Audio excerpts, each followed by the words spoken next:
Yo, what's up guys? So today we're going to be showcasing off a really cool deck idea by Phaser. He's actually mixed in Blackwings with Phantom Knights. I'm going to call it Phantom Blackwings. Utilizing, of course, the new Banlist, Blackwings didn't get affected at all. So for any of you guys that are interested in building Blackwings in 2018/2019, this could definitely be a very fun toolboxy deck for you. Really cool stuff indeed, because Black Whirlwind is not a once per turn effect, which really makes this deck very strong, just being able to get a lot of free advantage into the game. But anyways, you're going to go ahead and see a few replays, and I'll also give you guys the deck profile if you guys want to build the deck yourself. But there's a lot of free advantage that you can gain with this deck. Not only is Black Whirlwind a free +1, look at this board that he's actually made. He's able to pop some cards. He's able to have Savage Dragon, which can negate anything. And on top of that, because he happens to be matched up against the rank 10 trains, he's went ahead and made a Roach. Also, in addition to that, the Phantom Knight Link monster is going to give you access to some free extra cards. He's going to go ahead and activate Red Reboot, but it doesn't really matter at this point because he still has Black Whirlwind. He's got an extra Fog Blade, he's got Knight Sword, and another Blade. So he's going to be able to negate so many things that it's going to be game over. He's going to go ahead, activate Soul Shave Force, go straight into Cyber Dragon Infinity, and he already knew that it was GG. But there's a lot of cool plays in here, so I want to go ahead and go over some of the cooler moments in these duels.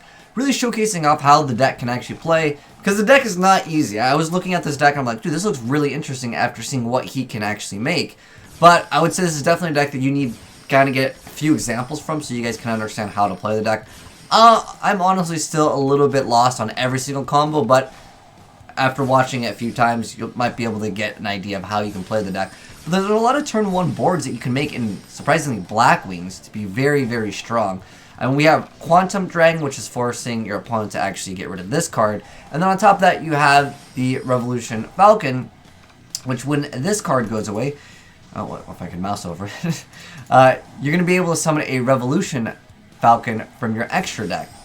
And then you're going to be able to basically get out another boss monster. There are plays, and you guys will see it, where Blackwings will be making double Cyber's Quantum Dragon, which is actually a pretty annoying thing, because it makes it so as long as you control a Link monster, your opponents can't target monsters for attacks except for this one, and they can't target with monster effects except for this one, which really becomes quite annoying, honestly. Now, this matchup is pretty crazy because we actually end up making Beals, but it's also C Stealth Attack. That card can be quite a big threat because it makes it so at the start of damage step, if your water monster, whose original level is 5 or higher, which of course we're changing, get to actually destroy that opponent's monster. So we actually decided to make Beals here. Unfortunately, its effect does get negated, but we still got Creeping Darkness, really good stuff. Just being able to add a level 4 dark monster from your deck to your end. That's an insanely strong card, but there's a lot of play here with Blackwings, surprisingly. Like I said, some of these combos are a little bit obscure, so I want to share a few different variety of gameplay here so you guys can kind of see how the deck can play. So he's going to go ahead, get rid of that monster, but he's going to go ahead and resummon it. C Stealth Attack, being quite annoying. He's going to go ahead and negate that, but this card does have that effect. We're able to actually protect it. So he's going to go ahead and make that monster have 0 attack. Go ahead and make a game. But you can kind of lock down your opponent. There's one play over here that you'll see where it makes a double copy of the Quantum Dragon, which again, when you have 2 copies of this, of course, a Link monster, you're going to be good to go. But I was surprised that Blackwings have this much play. I haven't seen anyone really play Blackwings in quite some time. I mean, you are using some of the newer Raid Raptor support as well, just a Darkwing Beast. I mean, they kind of go hand in hand. But mixing in the Phantom Knights, I think, really helps out this deck. The reason why is you have extra negation on top of monsters that can kind of make it so your opponent can't really play anyways, or you're stopping your opponent from basically targeting or even attacking. And on top of that, you have the Boilerroad Savage Dragon here, and we have a Knight Sword, and we have, of course, another Blade.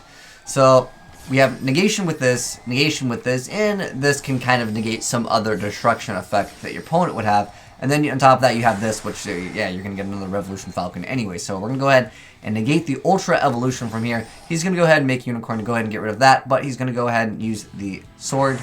Doesn't really matter, it's going to be gone anyways because it would destroy this card instead. Unfortunately, I guess it doesn't work in that aspect, but nonetheless, it doesn't really matter. He used literally everything just to get rid of the Savage Dragon, because, well, that card is going to be something that can negate anything.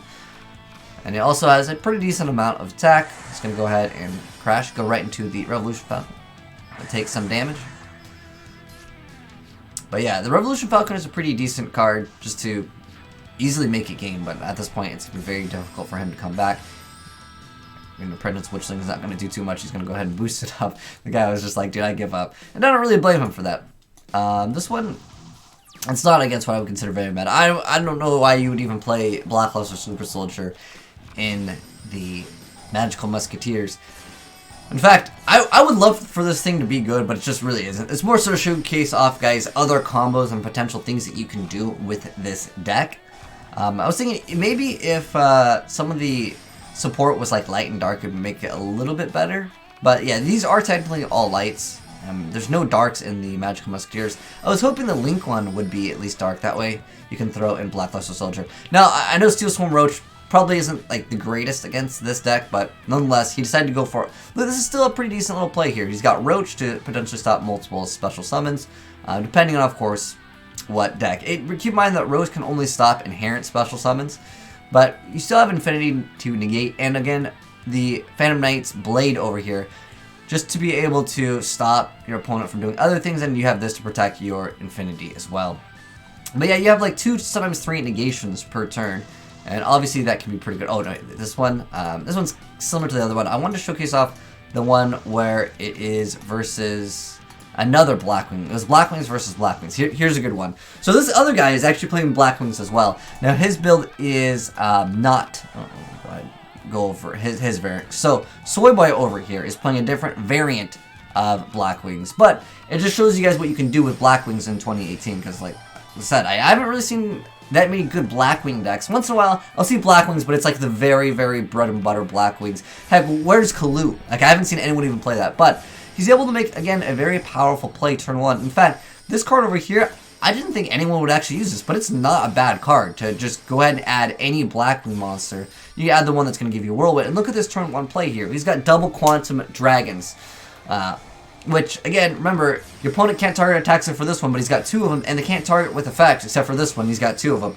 So it's kind of like a lockdown, essentially, here, but let's go ahead and see what Phaser is doing here. Even though we are using gameplay from Phaser, this other guy's also he's also playing Blackwings, and he actually made a pretty good board.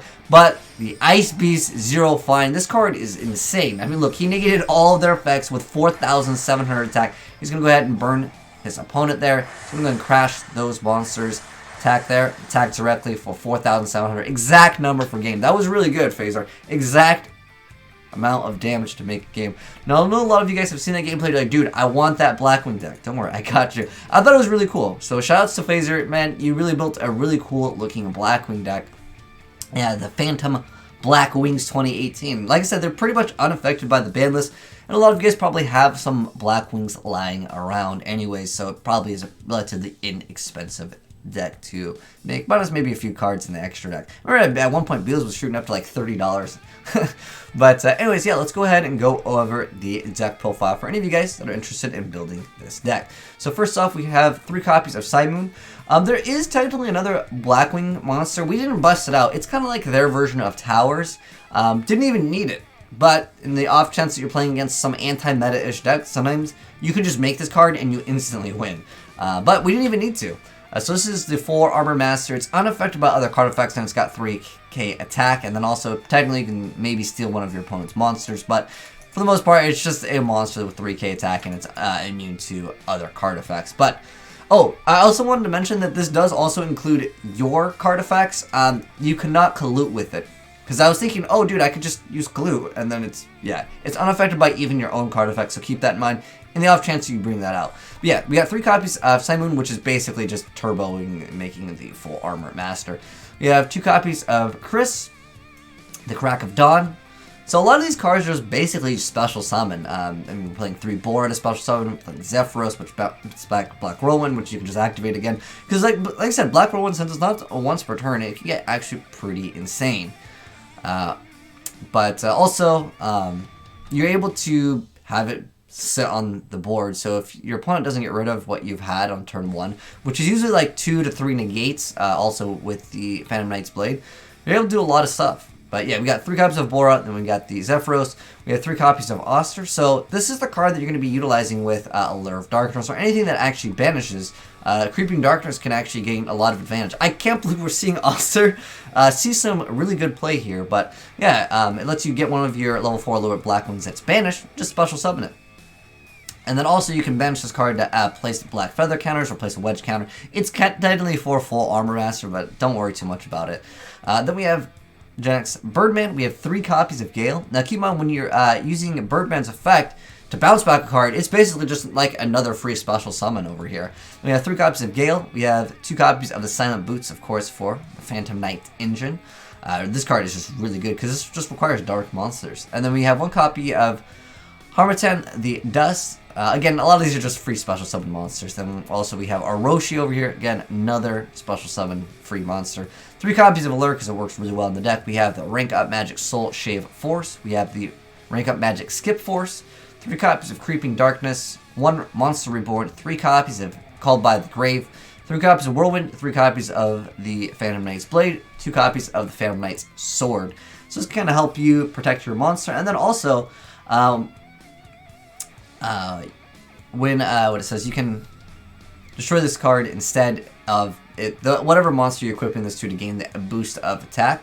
But then also, when it leaves the field, destroy this card. Then you can banish it, target a Phantom Knight's monster graveyard, and special summon it, which re-gets back your other Phantom Knight Link monster that you're going for anyways. Which is some good stuff indeed. As far as the extract, we're running Bilzius, Full Armor Master, even though we didn't really need it.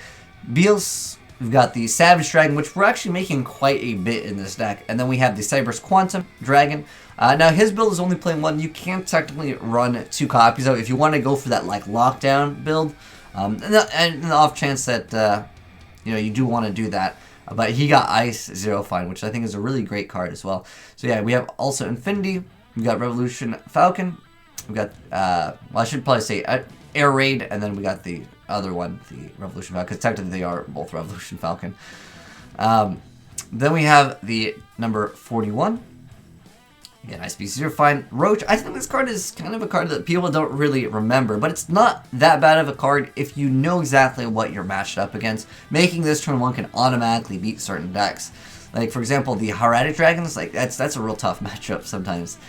Not that deck is super common, but again, it just has a little bit of potential against certain decks.